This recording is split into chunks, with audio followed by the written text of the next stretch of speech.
नमस्कार दोस्तों। आज की चर्चा के कार्यक्रम की सफलता के बाद आप सबके बीच में हम दोबारा हाजिर हुए हैं कॉफी विद प्रेस कार्यक्रम के साथ। और इस कार्यक्रम में हम आपको अलग अलग हस्तियां जो है, चाहे राजनीति से प्रेरित हो या फिर किसी और क्षेत्र से, हम आपको मिलाने का काम करेंगे। और आज जैसे कि हमारे साथ यहाँ पर इस कार्यक्रम में मौजूद हैं जननायक जनता पार्टी के प्रदेश अध्यक्ष सरदार निशान सिंह जी। हम बात करेंगे कि भूतकाल में जेजेपी का क्या था, वर्तमान में क्या है और क्या भविष्य रहेगा। जैसा कि आप सभी को पता है 2024 के चुनाव अभी नजदीक हैं, लोकसभा और विधानसभा के भी आने वाले हैं। तो इसी को लेकर के हम सरदार निशान सिंह जी से चर्चा करेंगे सभी विषयों पर। और साथ में आपको बता दें कि हमारी पूरी टीम यहाँ पर मौजूद है। उस टीम से आपको रूबरू करवाते हैं। जैसे कि हमारे साथ वरिष्ठ पत्रकार हैं सतीश अरोड़ा जी, सुशील सिंगला जी, लक्की हांडा जी, यहाँ पर परमजीत सिंह तूर जी, करण सिंह मैन, बलकार सिंह, नवीन गोयल और मैं पवन कुमार।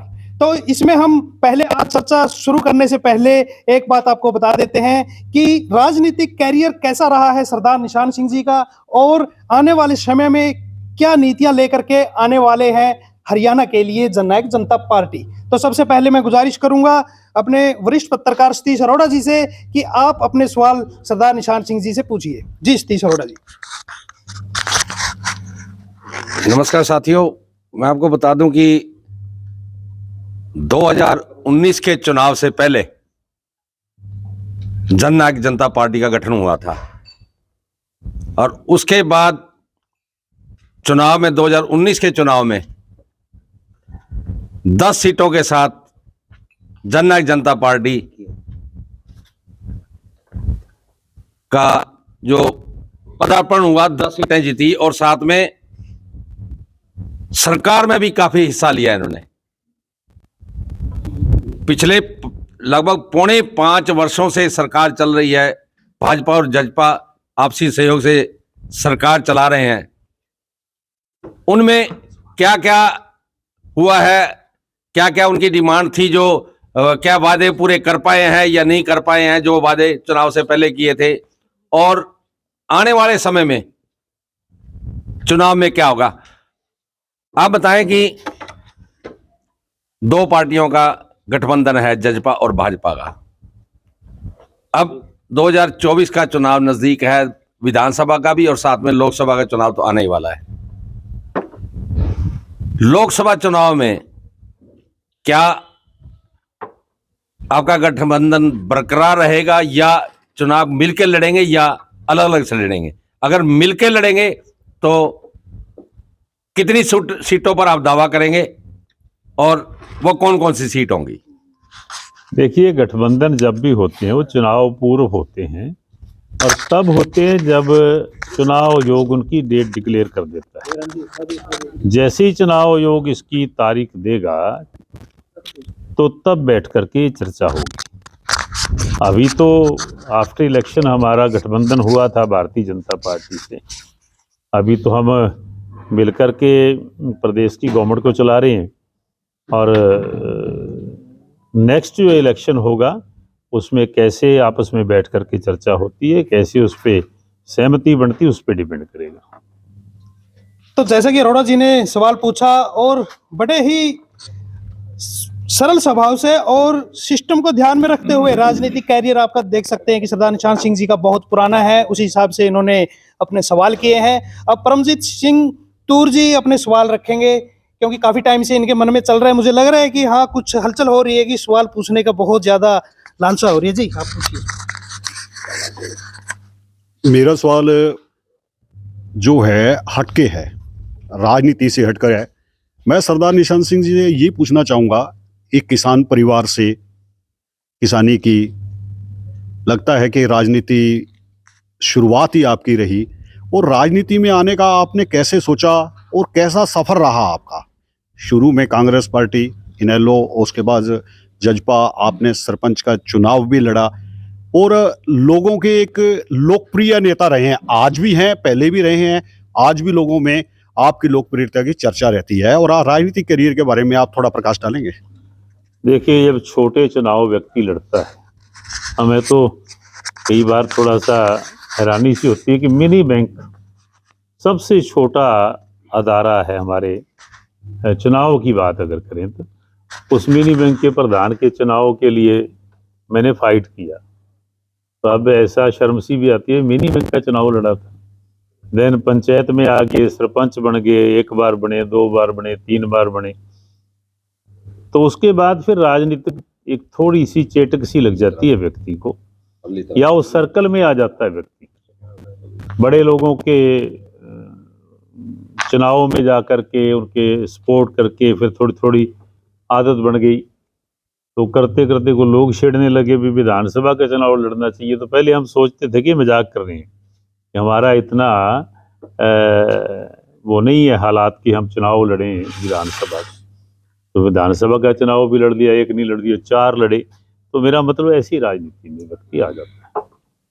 तो पर निशान सिंह जी, जैसे कि आप जननायक जनता पार्टी के प्रदेशाध्यक्ष हैं, आने वाले समय में हरियाणा के लिए आपकी पार्टी कुछ विशेष हरियाणा के लिए कोई आपके मैनिफेस्टो में या फिर कुछ सोच रखा है कि पार्टी कुछ देगी हरियाणा की जनता को? देखिए, पहले तो ये है कि हमने जब 9 दिसंबर 2018 को पार्टी का गठन किया जननायक जनता पार्टी का, तब जो वायदे हमारे राष्ट्रीय अध्यक्ष ने किए थे तो उसमें हमने क्या किया, आपका क्वेश्चन तो ये होना चाहिए। नेक्स्ट तो उसके बाद जैसे चुनाव आयोग तारीखें दे देगा फिर बैठ करके बात करेंगे।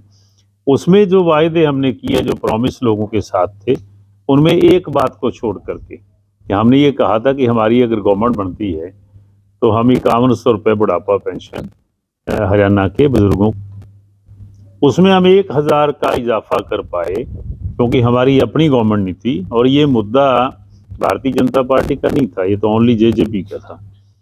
तो 1000 का इजाफा कर पाए। 5100 तब होते अगर गवर्नमेंट पूरी की पूरी जननायक जनता पार्टी की बन जाती, दुष्यंत चीफ मिनिस्टर होते, तो फिर तो हमारा ये चिर परिचित अंदाज है जैसे चौधरी देवीलाल जी ने किया था कि 100 रुपये माहवार पेंशन की अनाउंसमेंट की थी, घोषणा की थी और बढ़ते ही पहली कलम से उसको लागू किया, जो बढ़ करके आज 3000 है। लोग उसका आनंद ले रहे हैं, बुजुर्गों को उसका फायदा हो रहा है। तो अदरवाइज जितनी भी घोषणाएं हमने की थी वो लगभग 75% में मानता हूं कि हमने पूरी की है। तो देन जब नेक्स्ट इलेक्शन आएगा हमारी पार्टी का, तो अगर ये कहें कि एज सिर्फ 5 वर्ष की है, बाइफर्केशन हुई, इनेलो से अलग हुए, पार्टी बनाई और बहुत लोगों ने सहयोग दिया, ये मान के चलें 10 विधायक पहले चुनाव में और 17.5% वोट देने का लोगों ने काम किया। और अगला इलेक्शन आएगा, जैसे ही वो चुनाव में हम लोग जाएंगे उससे पहले मैनिफेस्टो जारी करेंगे और वो कहेंगे जो हम कर सकते हैं। तो सीधा सीधा इशारा है निशान सिंह जी का कि अभी हम भागीदारी में हैं, हमारी यानी कि डिप्टी सीएम है हमारे जननायक जनता पार्टी के, अगर हमें आप मुख्यमंत्री बनाते हैं तो और भी ज्यादा काम करके दिखाएंगे। तो अगला सवाल हमारे करण सिंह जी है। करण सिंह जी, सबसे पहले तो सर नमस्कार। और मैं जानना चाहूँगा आपसे, क्योंकि आपका जो राजनीतिक करियर रहा है काफ़ी लंबा रहा है, तो अब आगे अब जेजेपी के प्रदेशाध्यक्ष हैं, यहीं से जेजेपी के कैबिनेट मंत्री हैं देवेंद्र सिंह बबली। क्या लगता है कि जैसे कैबिनेट मंत्री हैं देवेंद्र सिंह बबली हैं, तो अब आगे चुनाव आ रहे हैं, आप पुराने चेहरों पर ही दांव खेलेंगे या कोई नया चेहरा लेकर आएंगे? देखिए, 5 वर्ष की टर्नओवर जो पूरी हो गई, उसके बाद किस व्यक्ति का कैसा कार्य रहा, चाहे वो प्रदेश अध्यक्ष क्यों ना हो, अगर वो पार्टी की नीतियों के प्रति प्रॉपर उसने काम किया है और पूरी तरह से पार्टी ये समझती है कि ये ठीक है, नहीं तो प्रदेश अध्यक्ष भी बदले जाते हैं। विधायक बन के 5 वर्ष काम किया, लोगों की उम्मीदों पे खरे उतरे या नहीं उतरे, ये जरूरी नहीं होता कि नेक्स्ट इलेक्शन में भी वो लोग रिपीट किए जाएंगे, बदले जाते हैं। आपके सामने सभी पार्टियां ऐसा ही करती हैं, जिनकी छवि ठीक ना हो, जिनका कामकाज ठीक ना हो, उन लोगों को पार्टियां रिप्लेस कर देती हैं।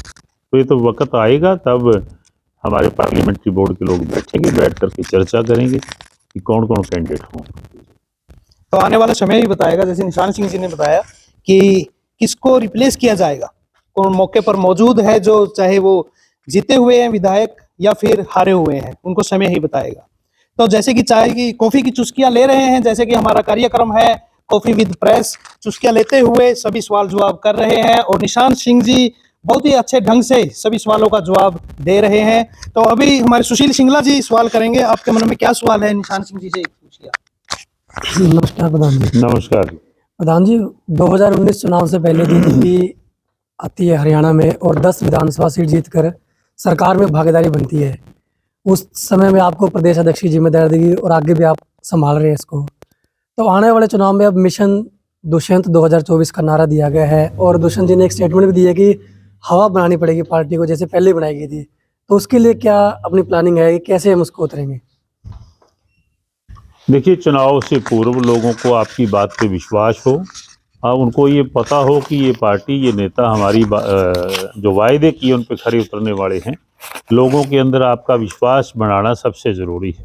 तो हवा तभी बढ़ती है, ये जो उन्होंने स्लोगन जो कहा दुष्यंत जी ने, वो चो देवीलाल जी कहा करते थे उनके परदादा श्री कि चुनाव जीतना है तो हवा बढ़ाओ। हवा का मतलब यही है कि आपकी छवि ठीक हो, आपका कामकाज ठीक हो, लोगों को, आप वोटर को आपके ऊपर विश्वास हो और आपके मुद्दे ऐसे हों, आप जब चुनाव में जनता के बीच में जाते हैं उनके ऊपर को ट्रस्ट करें। तो हमारा प्रयास यही है कि चुनाव पूर्व पार्टी पूरी तरह से लोगों के बीच में जाए। जैसे पार्लियामेंट का चुनाव पहले आएगा, हमने पार्लियामेंट के 10 हलकों में से 6 हलकों में बहुत बड़ी जनसभाएं की हैं, लोगों के बीच में गए, अपनी बात रखी है, उनसे कुछ वायदे भी किए हैं। तो इसी तरीके से 4 जो क्षेत्र बचे हैं उनमें भी हम जा कर के लोगों के बीच में अपनी बात करेंगे। और जहाँ तक छवि की बात होती किसी नेता और पार्टी की, वो तो लोगों को पहले से पता हो। तो मैं मान के चलता हूँ कि पूरी तैयारी के साथ, क्योंकि तैयारियों में बहुत सारी चीज़ें आ जाती हैं कि हमने बूथ योद्धा, बूथ सखी, हर बूथ के ऊपर 2 लोग, ये उसके अलावा भी अनुभवी जो लोग हैं उनकी एक बड़ी टीम खड़ी करने का प्रोग्राम बनाया है, वो कार्य चल रहा है। तो चुनाव कैसे लड़ा जाए, ये सारी चीज़ें जैसे मैं आपके सामने कह रहा हूँ, उनके लिए मजबूती से पार्टी को लोगों के बीच में लेके जाए। जैसे कि सर, आप हैं जेजेपी पार्टी के प्रदेश अध्यक्ष हैं और आशंका जताई जा रही है कि जैसे यहाँ से जेजेपी पार्टी के कैबिनेट मंत्री हैं देवेंद्र सिंह बबली, और आशंका जताई जा रही है कि वो बीजेपी पार्टी ज्वाइन कर सकते हैं। तो आप प्रदेश अध्यक्ष होने के नाते, तो आप अपने मंत्रियों को कैसे, क्या आपकी क्या क्या तैयारी है ऐसे मंत्रियों को रखने की? नहीं, अगर कोई आपने जो शंका जाहिर की हो, मुझे, हमें तो ऐसा आभास नहीं है। अगर आपको को पता हो तो फिर पार्टियों के पास सारे अल्टरनेट होते हैं, पार्टियां उनका प्रबंध करती है। हमें तो ऐसा कोई पता नहीं है कि कौन जो है ना किस पार्टी में जाने वाला है। अदला बदलियां चुनाव पूर्व होती रहती हैं, इन बातों का पार्टियों पे कोई लंबा चौड़ा असर नहीं पड़ता। सर, क्या अभी लोकसभा के जो चुनाव है उसमें आप गठबंधन में चुनाव लड़ेंगे, पहली बात तो, और दूसरी बात कि कितनी सीटों का आप गठबंधन में डिमांड कर सकते हैं? ये दोनों बातें आपने जो कही हैं, ये अरोड़ा साहब ने पूछा था, मैं आपको भी कहना चाहूँगा कि हमारा पहला गठबंधन आफ्टर इलेक्शन हुआ था। उनके अपने मुद्दे थे, हमारे अपने मुद्दे थे, और गठबंधन जरूरतों के होते हैं। 40 उनके पास थे, 10 हमारे पास थे, हमने मिलकर के सरकार बना ली। नेक्स्ट जो इलेक्शन है, हालांकि हमारा जो गठबंधन है वो आज का नहीं, चौधरी देवीलाल जी, डॉक्टर मंगल सेन जी के टाइम का कई बार हमने मिलकर के सरकारें बनाई और चलाई है। और फ़र्क इतना है कि कभी हम मेजर पार्टनर होते थे, हम आज मेजर वो हैं। तो जैसे ही दूसरा अगला नेक्स्ट इलेक्शन जो है उसकी डेट डिक्लेयर होगी तो तब बैठ कर के बात करेंगे। नवीन जी, आप अपना सवाल रख सकते हैं। सर, मेरा सवाल ये रहेगा आपसे, जैसे कि अब आने वाले विधानसभा चुनाव होंगे, उसमें जेजेपी पार्टी टोहाना से जो कैंडिडेट उतारेगी वो पुराने कैंडिडेट पर दाव खेलेगी या सर कुछ अलग से कोई नए चेहरे सामने आएंगे? देखिए, जैसे ही चुनाव आए तो पार्टियां अपने कैंडिडेट वही रखने हैं, रिप्लेस करने हैं, उस पर चर्चा करती है। अभी तक ऐसी कोई चर्चा नहीं हुई। मैंने आपको जैसे बताया ना, जैसे नेक्स्ट इलेक्शन की बात चलेगी, अभी तो तैयारियां हैं, तो तैयारियां हम लोग कर रहे हैं, तो तब बैठ करके पार्लियामेंट्री बोर्ड इस पे चर्चा करता है। जो सक्षम है उस पे दाव खेल सकती है पार्टी, जो सक्षम नहीं उसको रिप्लेस कर सकती है। तो ये तो तब हालात के ऊपर चर्चा होकर के फिर फैसले होते हैं। अब जी, आपका एक जो चुनाव के बाद आपने कहा था कि 75% युवा बेरोजगारों को नौकरी देने का, कि चाहे प्राइवेट सेक्टर में हो चाहे सरकारी सेक्टर में हो, उसमें एक कोई लॉ भी आपने कानून भी कोई पास किया था, जिसे जो न्यायालय ने इसे रद्द कर दिया। तो उसमें उसके लेकर आप क्या आगामी जो प्लान है जो आपका क्या रहेगा, क्योंकि एक बार न्यायालय से रद्द होने के बाद में क्या रहेगा कि उसको नए सिरे से कैसे लागू कर पाएंगे? कानून हमने बढ़ा दिया, नोटिफाई हो गया है। जैसे आपने बताया कि कोर्ट ने उसको एक बार सेटिस्फाइड किया है, तो देन फिर उसके लिए हर व्यक्ति के पास ऑप्शन होती है कि वो सुप्रीम कोर्ट में जाए। सुप्रीम कोर्ट से हम मान के चलते हैं कि केस मजबूत है और जीत करके आएंगे, हरियाणा में वो लागू होगा और हरियाणा के बच्चों को जो बेरोजगारी की समस्या है उसको दूर करने के लिए बहुत बड़ा लाभ होगा। हमारे पत्रकार हैं बलकार सिंह, और काफी समय से लग रहा है कि काफी हलचल हो रही है इनके मन में, और शायद नेशनल लेवल का ये सवाल आपसे पूछना चाहते हैं। जी सर नमस्कार। नमस्कार सर मेरा सवाल थोड़ा हटके है। जैसे कि कुछ बड़े नेताओं पर, बड़े बिजनेसमैन लोगों पर लगातार है जो ईडी की रेड चल रही है, उन पर ईडी के रेड का कहर है, आप किस तरह मानते हैं, कितना गलत और कितना सही है ये सवाल? देखिए, कोई ये जजमेंट किसी व्यक्ति विशेष के बस की नहीं होती कि वो बताए कि कितना सही था कितना गलत था। ईडी ने केस बना दिया, किसी व्यक्ति को अरेस्ट कर लिया, देन इन्वेस्टिगेशन होती है। इन्वेस्टिगेशन में वो चीज़ें सारी सामने आती हैं कि आदमी गिल्टी है या उसको फ्री किया जाए। तो ये चीज़ें ना तो हमारे हाथ की बात, सेंट्रल लेवल का मामला है, और ऐसा किसी भी व्यक्ति के ऊपर अगर कोई धन शोधन का या और को मामले आ जाते हैं तो ईडी अगर ऐसा केस करती है तो उनका काम है इन्वेस्टिगेशन करना। तो मैं समझता हूं कि उसमें मुझे कोई ऐसी स्टेटमेंट नहीं देनी चाहिए। ये जो ईडी का मामला है जो बता रहे हैं कि सिर्फ विपक्षी नेताओं पर या विपक्षी लोगों पर ही क्यों चलाया जाता है, क्योंकि उसमें ना तो अभी तक कोई सरकार का कोई व्यक्ति और साथ में जो पार्टनर है उनका आप देखें कि जो लोग बता रहे हैं, जो लोग कहते हैं कि जिस पर ईडी का शिकंजा कसता है, अगर वो बीजेपी में आ जाए तो वो दूध का धुला हो जाता है और बाकी ऐसे कैसे रह जाते हैं। देखिए, या तो ये बात आप ईडी वालों से पूछ सकते हो या फिर केंद्र की सरकार के लोगों से इस मामले में आपका क्या कहना है? नहीं, मैं ये कहता हूँ कि ये मेरे बस की बात नहीं, मेरे दायरे की बात नहीं। मैं तो ये कहूँगा गवर्नमेंट कोई भी हो, स्टेट गवर्नमेंट है, हमारी केंद्र की गवर्नमेंट है, फेयर काम होना चाहिए, सभी को बराबर मानना चाहिए। तो मुझे नहीं मालूम किसके ऊपर गलत हुआ किसके ऊपर सही हुआ, ये तो उनका काम है। सर किसी साथी के पास कोई सवाल है तो? कुछ दिन पहले सभी जो पार्टियों के, विपक्ष की बात करें या पक्ष की बात करें, जो प्रदेशाध्यक्ष थे उन्होंने इकट्ठे बैठ के एक मीटिंग की थी, काफी चर्चा में भी रही थी।